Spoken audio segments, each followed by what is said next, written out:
On the third day of my brother's wedding, my husband grabbed my hand and said, "We need to leave, right now." What he told me next shattered everything I believed about the bride. My name is Elena Winters. 6 months ago, I watched my brother's life collapse in spectacular fashion on what should have been his proudest night. I'm the one who caused it. I'm also the one who saved him, though he doesn't see it that way yet. The storm that would eventually tear through our lives began with champagne bubbles and soft jazz at the Crescent Gallery in New Orleans' Garden District. Jasper, my older brother, stood in the center of the renovated Victorian mansion, his arm wrapped possessively around Vivian Chen's waist. The crisp white walls showcased the contemporary pieces they'd curated together their debut exhibition as co-directors of what was quickly becoming the most talked-about gallery in the South. I remember exactly how she looked that night, impossibly elegant in a structured black dress, her dark hair sleek against her shoulders, red lips curved in a smile that never quite reached her eyes. Next to me, my partner Dominic sipped his champagne, watching the crowd with the quiet intensity he'd retained from his military intelligence days. "Your brother looks happy," he murmured, but there was a note in his voice that caught my attention. "You don't sound convinced," I replied. Dominic shrugged his eyes, still scanning the room. "Just an observation." Before I could press him, Jasper spotted us and navigated through the crowd, pulling Vivian along. "Elena, you made it." He embraced me with genuine warmth that made my chest ache. We'd always been close despite the 4-year age gap. Our parents' constant traveling during our childhood had forged a bond between us that adult life hadn't managed to break. "Wouldn't miss it," I said, returning his hug. "The exhibition is stunning." "All Vivian's vision," Jasper said, looking at her with naked adoration. "She's transformed this place." Vivian's smile tightened almost imperceptibly. Jasper's being modest, his connections were invaluable. She turned to me, her gaze sharpening. "How's the accounting business? Elena still following paper trails for wealthy tax evaders?" I felt Dominic stiffen beside me. As a forensic accountant specializing in art fraud, I'd built a reputation working with high-profile collectors and museums, a fact Vivian well knew.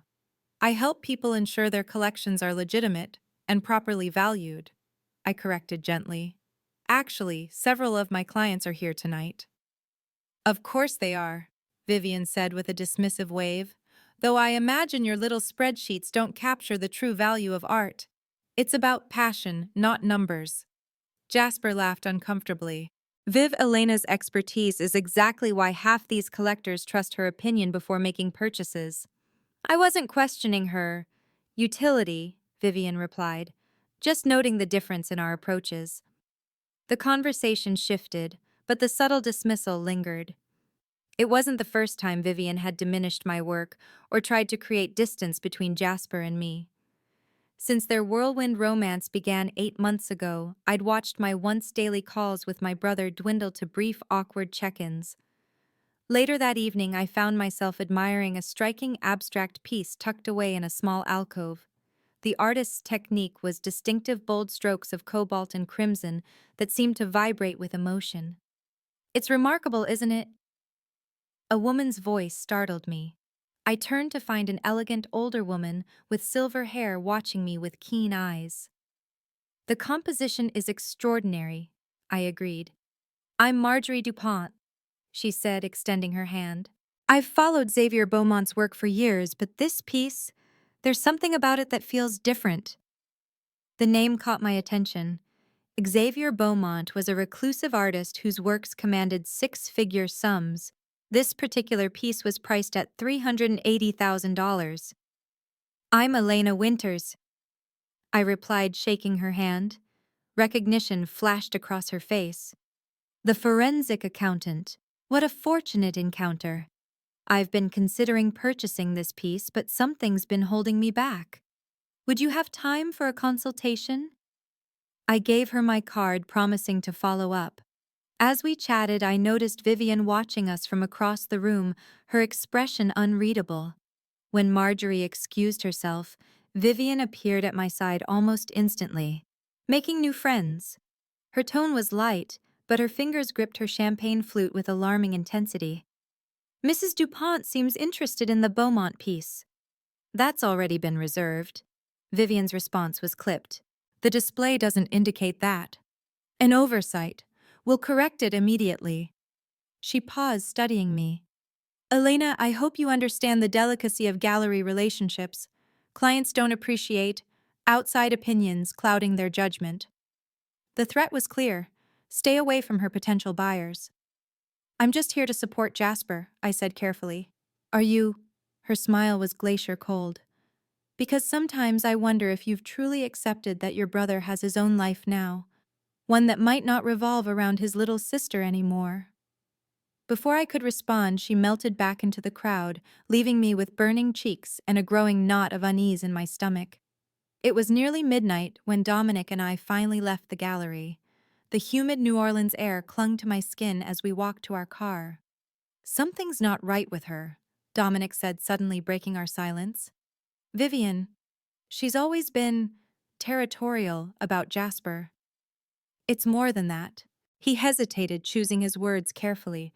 When you were talking with that collector, I overheard Vivian on the phone. She was speaking Mandarin. She's Chinese American. That's hardly suspicious. It wasn't what she was speaking, it was how she was speaking. Different cadence, different mannerisms, like a completely different person. I wanted to dismiss his concerns, attribute them to his tendency to analyze everyone through the lens of his former career. But the observation lodged itself in my mind, joining other small inconsistencies I'd noticed, but ignored the way Vivian's background stories sometimes contradicted each other, her extensive knowledge of obscure artists. Despite claiming to be new to the field 3 years ago, the locked room in the gallery that even Jasper wasn't allowed to enter. What are you thinking? Dominic asked, watching me. I'm thinking I need to look more closely at the Beaumont piece that Vivian was so protective of. Dominic and I lived in a renovated warehouse apartment in the Bywater district, all exposed brick and industrial windows overlooking the Mississippi. That night, as I changed into sleep clothes, the conversation about Vivian continued. Tell me exactly what you heard, I said, pulling a worn LSU t-shirt over my head. Dominic sat on the edge of our bed, methodically removing his watch and cufflinks. She stepped into an empty side gallery when her phone rang. The conversation lasted maybe 2 minutes. She spoke in rapid Mandarin, not just the language, but the entire demeanor changed. More authoritative, clipped sentences. Could you understand any of it? Some. I picked up bits during my time in Taiwan. She mentioned deadlines and shipping arrangements. Something about the collector won't wait forever. When she returned to the main room, it was like watching someone put on a mask. The gracious gallery director persona slipped back into place. I sat beside him, running my fingers through my hair. Maybe it was just business. International clients? Maybe. He studied me, his green eyes serious. But your instincts are prickling too. I can see it. He was right. In my line of work, instincts mattered. I'd developed a sensitivity to discrepancies, to the subtle wrongness that often signaled fraud. And something about Vivian had always felt slightly off, though I dismissed it as personal bias, protectiveness toward my brother, perhaps jealousy at how quickly she'd captured his attention. Jasper inherited Grandma Catherine's collection, didn't he? Dominic asked suddenly. Including that Diebenkorn piece. And the Milton Avery, I added, the implications dawning on me. Worth close to $2 million combined. Has he had them authenticated since? I shook my head slowly. Why would he? They've been in our family for decades. Dominic didn't need to spell it out. If Vivian was involved in art forgery, what better cover than a legitimate gallery? What better access than through a trusting partner with valuable pieces of his own? Sleep eluded me that night. I lay awake listening to Dominic's steady breathing beside me, my mind spinning through possibilities. By morning, I'd decided on my first move. Marjorie DuPont's Garden District mansion was a showcase of old New Orleans wealth, wraparound porches, intricate ironwork, and lush gardens. Inside, however, was a surprise, a thoroughly modern interior filled with cutting-edge contemporary art. My late husband preferred traditional works, she explained, as she led me through rooms where stark white walls highlighted bold, challenging pieces. After he passed, I decided to collect what I'd always loved but never felt free to acquire. The Beaumont painting had been moved to her home for a private viewing period, a service Vivian offered to serious collectors.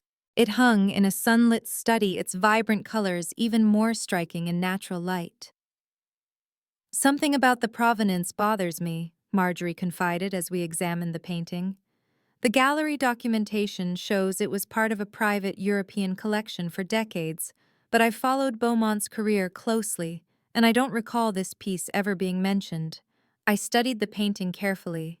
May I asked, gesturing to remove it from the wall. With her permission, I took it down and examined the back, noting the stretcher construction and canvas age.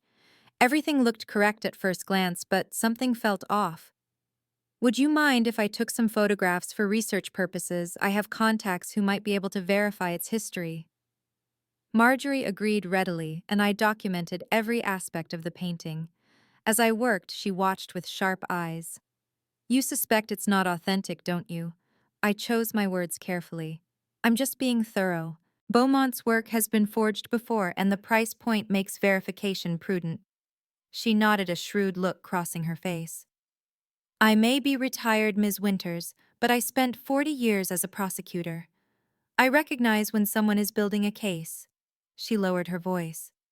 And I've had my suspicions about several pieces at Crescent Gallery. The provenance documentation is impeccable, almost too perfect.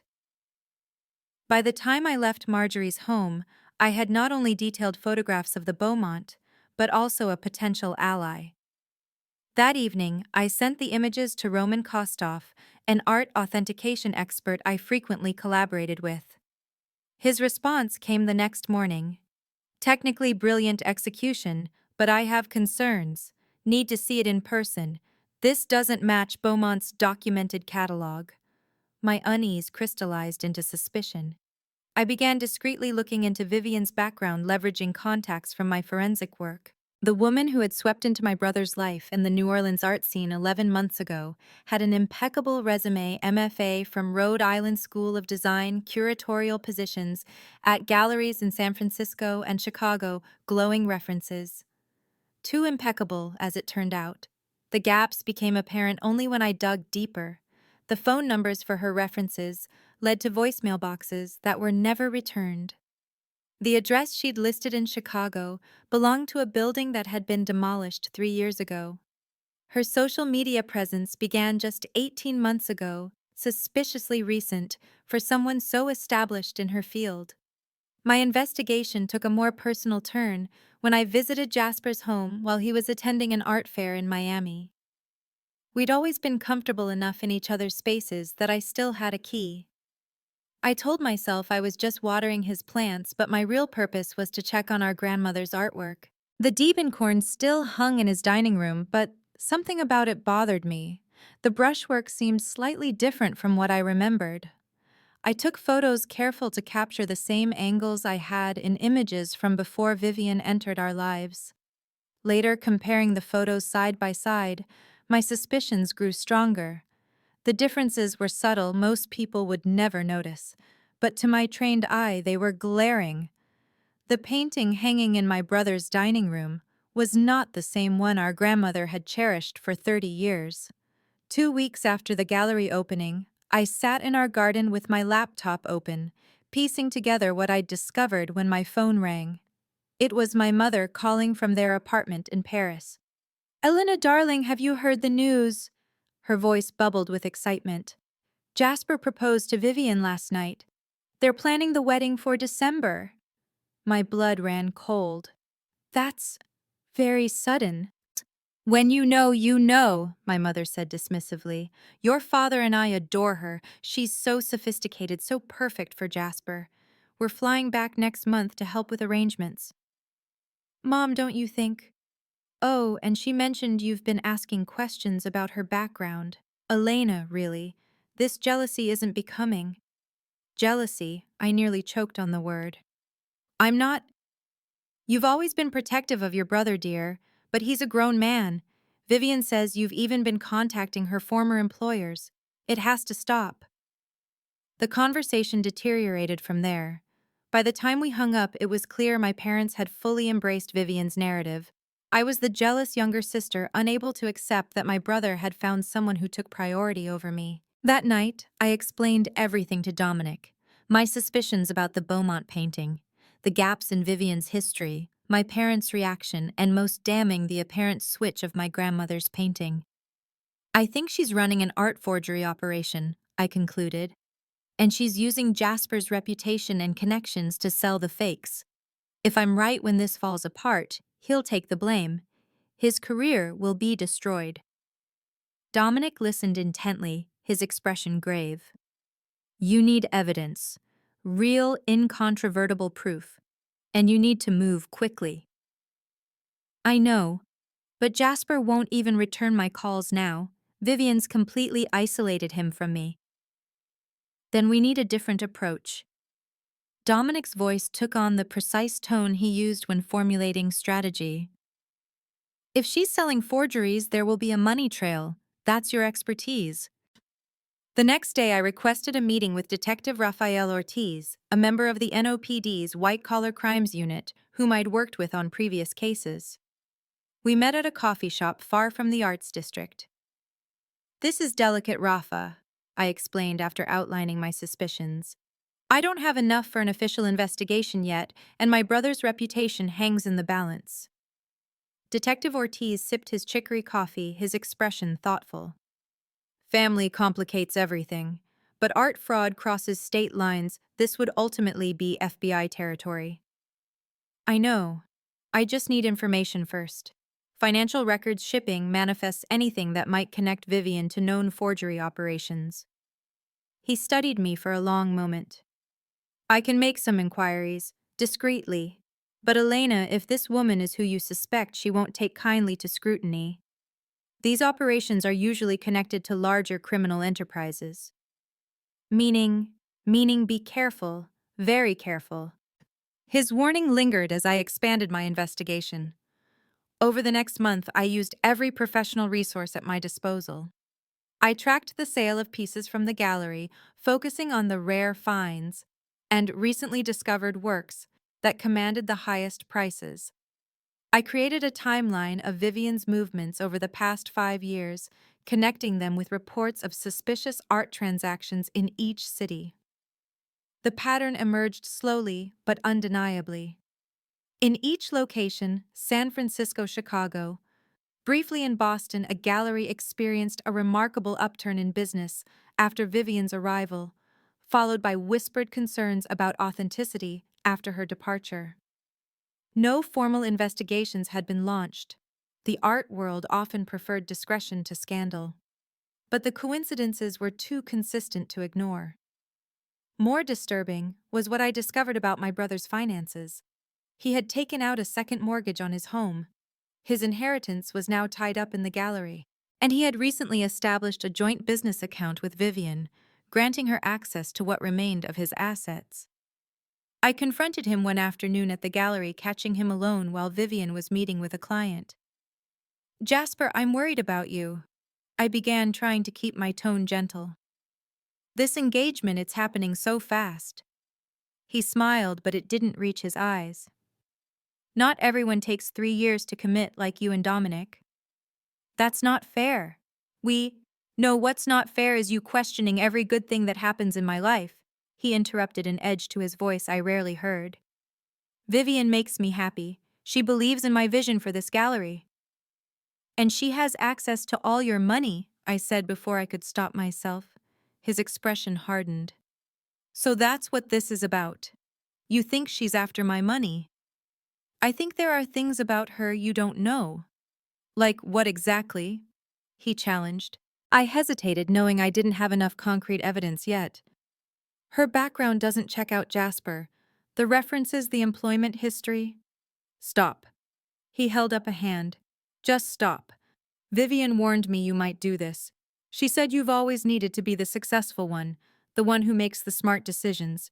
You can't stand that I've finally found success on my own terms." The words stung because they contained a kernel of truth. I had always been the cautious one, the planner, while Jasper followed his passions without concern for security. Part of me had always felt protective, perhaps even a bit superior. Had that colored my perception of Vivian? "That's not true," I protested. "I'm concerned because I love you. If you loved me, you'd trust my judgment.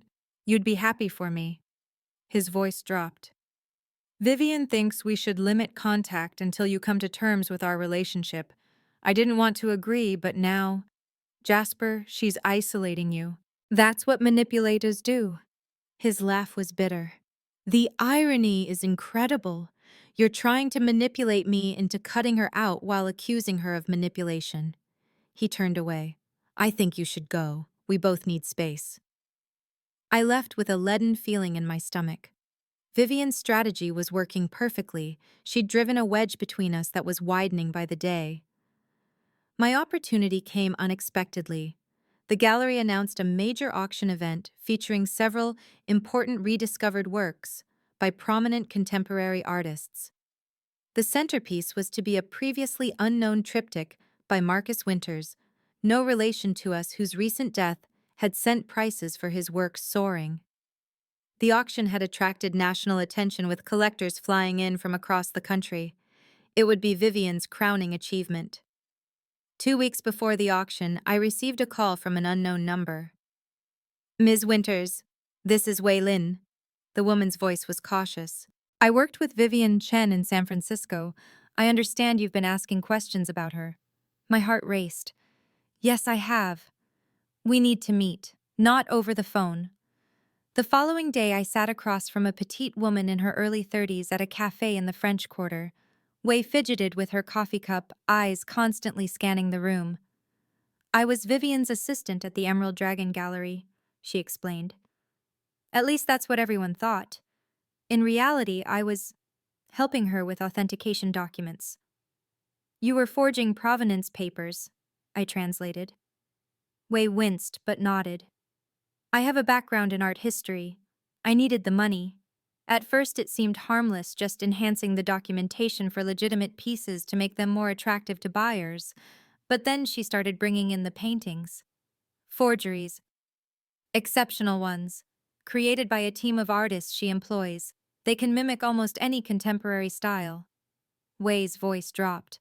"I left when I realized the scale of what she was doing, but not before." She reached into her bag and pulled out a flash drive. "I took copies of everything: templates, client lists, banking information. I was afraid to come forward. She made threats. But when I saw the announcement for the auction, I knew I had to do something." "What kind of threats?" Wei's eyes darted around the cafe again. "I had a sister in Beijing with health problems. Vivian arranged for her treatment at a top hospital, a generous gesture from my caring employer. Later, I understood it was leverage. When I expressed concerns about what we were doing, she reminded me how quickly that medical care could disappear." "But you left anyway." "My sister died." Wei's voice was flat. "The treatment failed. There was nothing left for Vivian to threaten me with." She pushed the flash drive across the table. "After I left, she publicly accused me of theft to discredit anything I might say. No one in the art world would hire me after that." The flash drive contained everything I needed and more.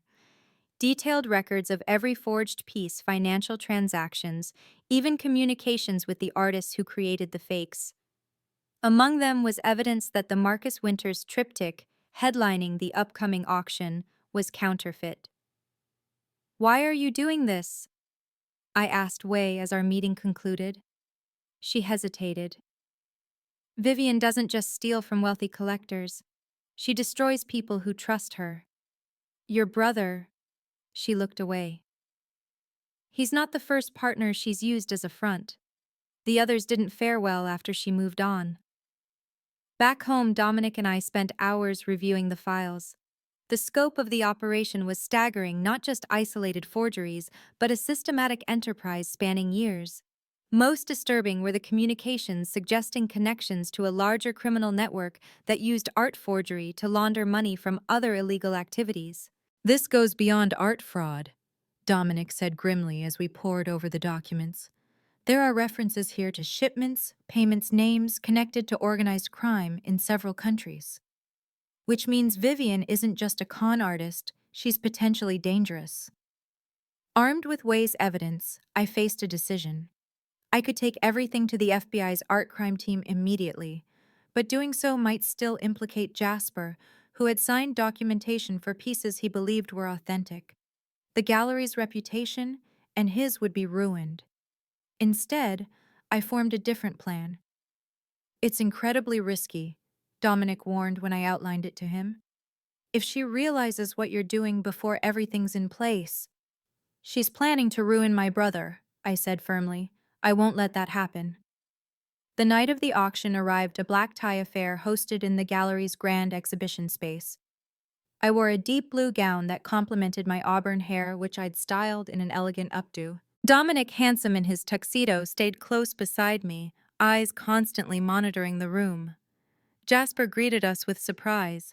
We hadn't spoken in weeks, not since our heated argument when I'd tried to express concerns about his hasty engagement. Elena, I didn't expect you. His tone was guarded, but I could see the hurt beneath it. We'd never gone this long without reconciling after a disagreement. I wouldn't miss your big night, I said, embracing him. He stiffened before returning the hug awkwardly. Vivian materialized at his side, resplendent in a red gown, diamonds glittering at her throat.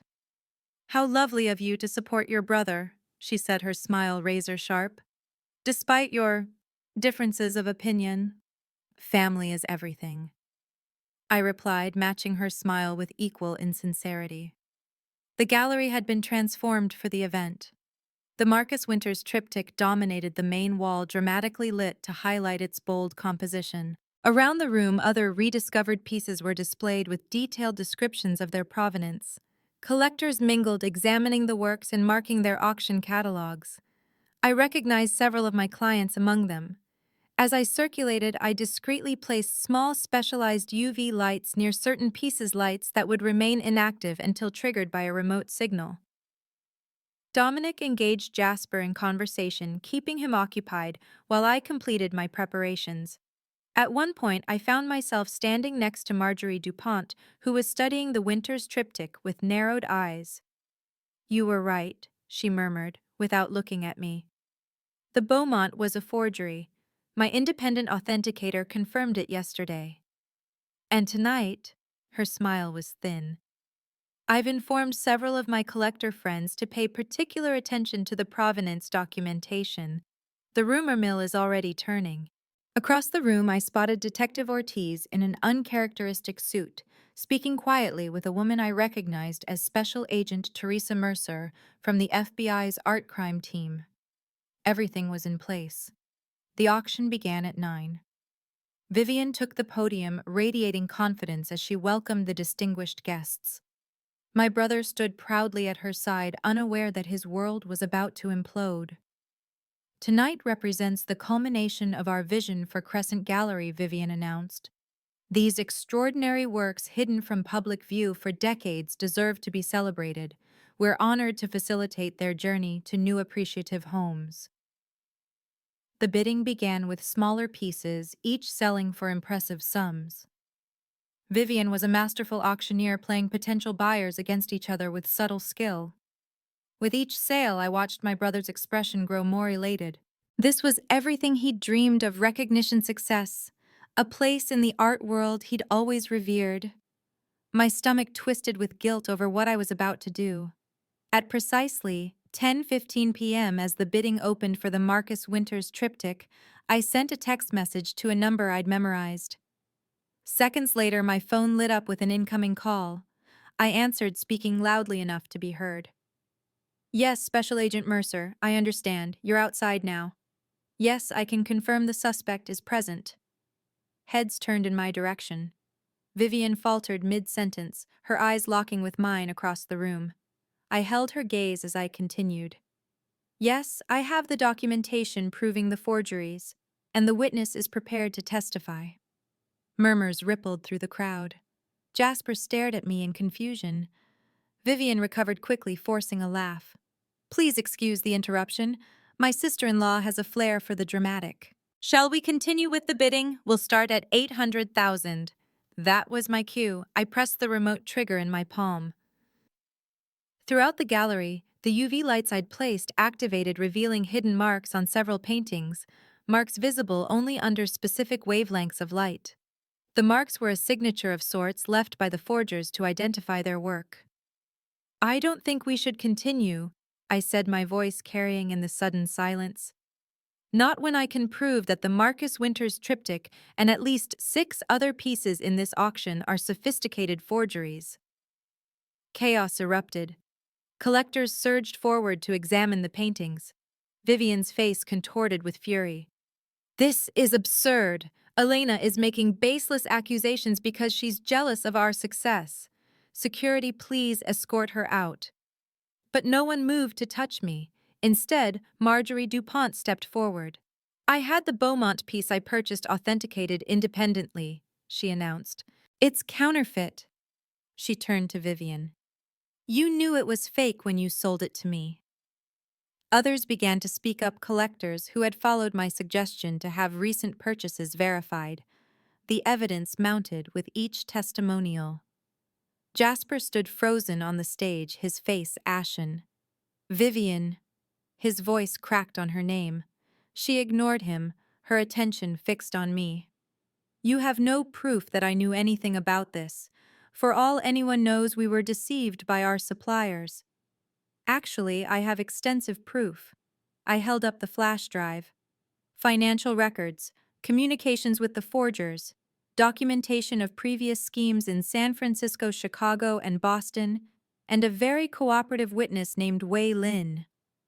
At the mention of Wei's name, Vivian's composure shattered completely. She lunged toward me, only to be restrained by Dominic, who had anticipated her reaction. You stupid bitch! She hissed, abandoning all pretense. Do you have any idea what you've done? Your brother signed every authentication certificate. He's implicated in every transaction. You've destroyed him to get to me. The gallery had fallen silent, every person straining to hear the confrontation. Jasper stepped forward, his face a mask of devastation. Is it true? He asked, his voice barely audible. Was all of this, was everything between us a lie? For a moment, something like regret flickered across Vivian's face, then it hardened into contempt. Not everything. You were useful, more sentimental than I expected, but useful. The cruelty of her dismissal made several people gasp.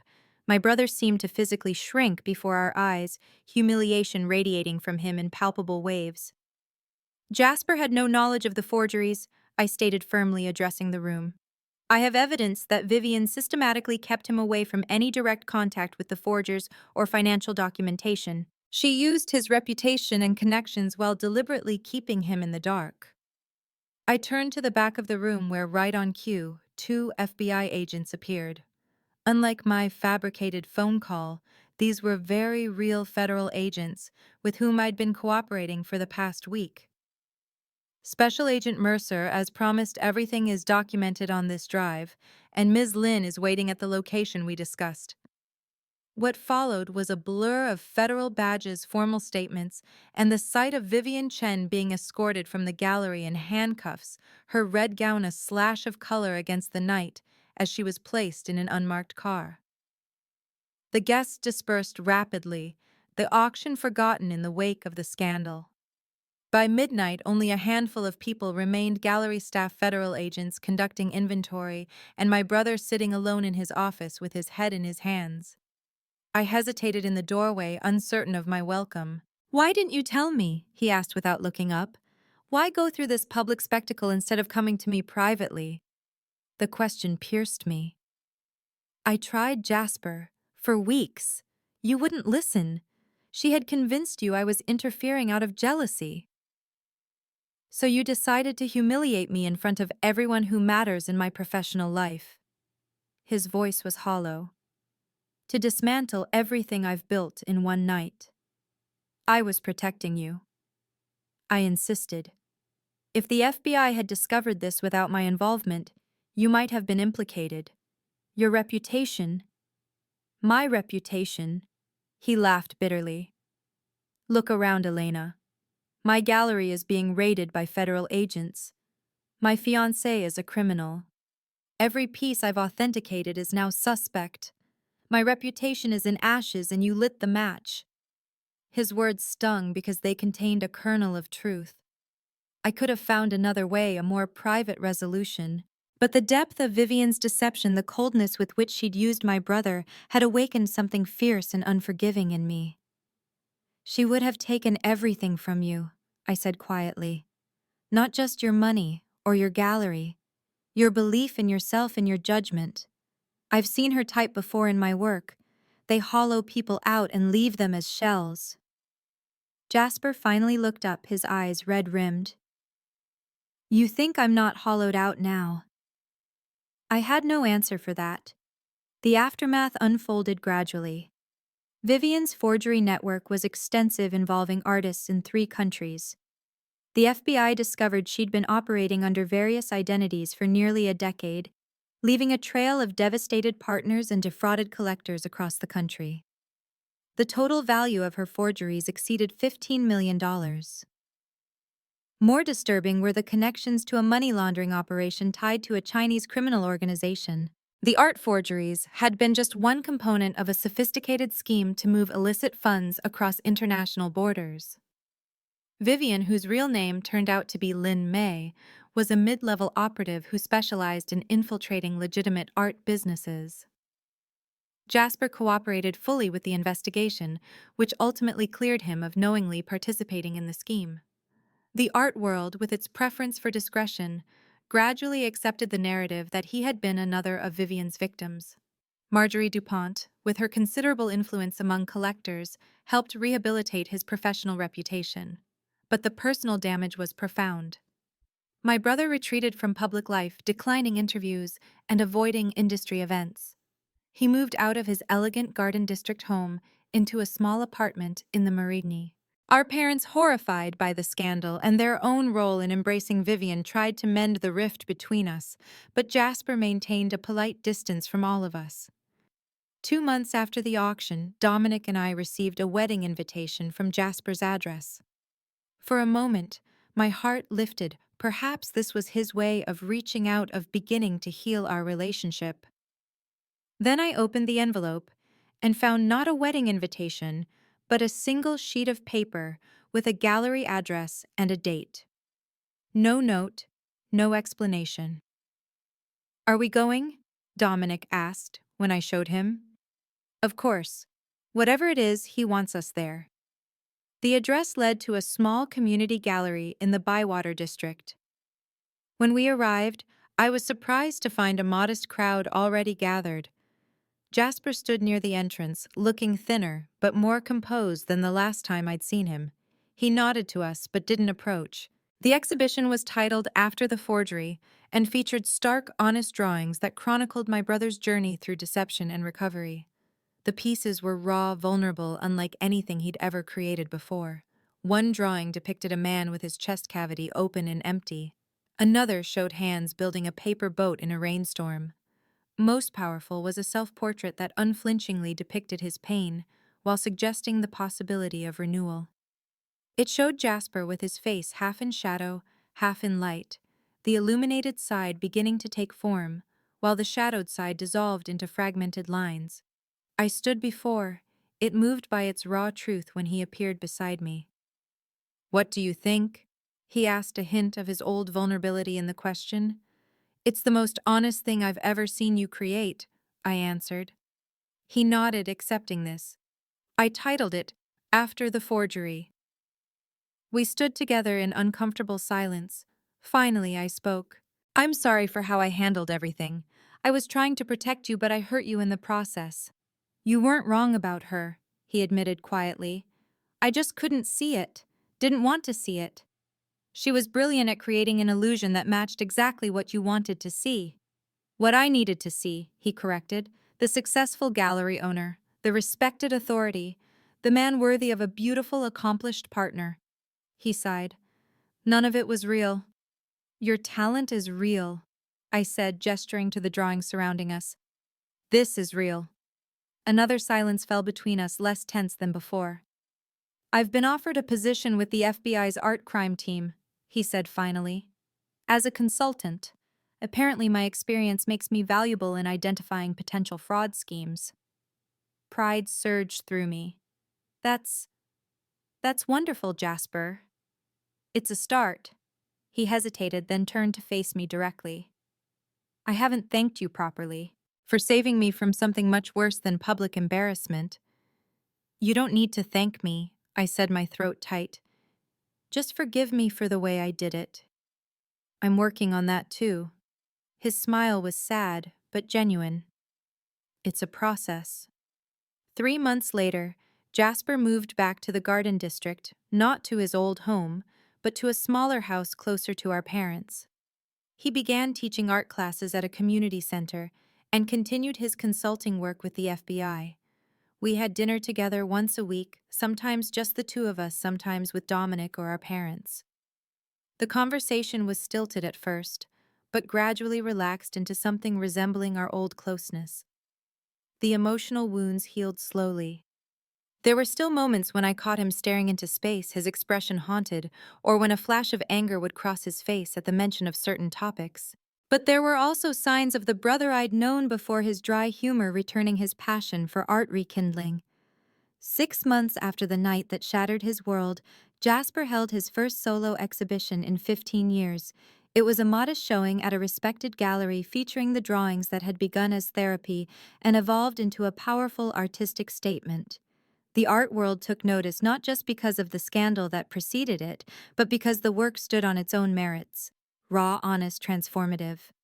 On opening night, I watched him move confidently among the crowd, discussing his process, accepting both praise and criticism with equal grace. There was a new authenticity to him, a groundedness that hadn't been there before. He's going to be okay, Dominic murmured, following my gaze. Yes, I agreed. I think he is.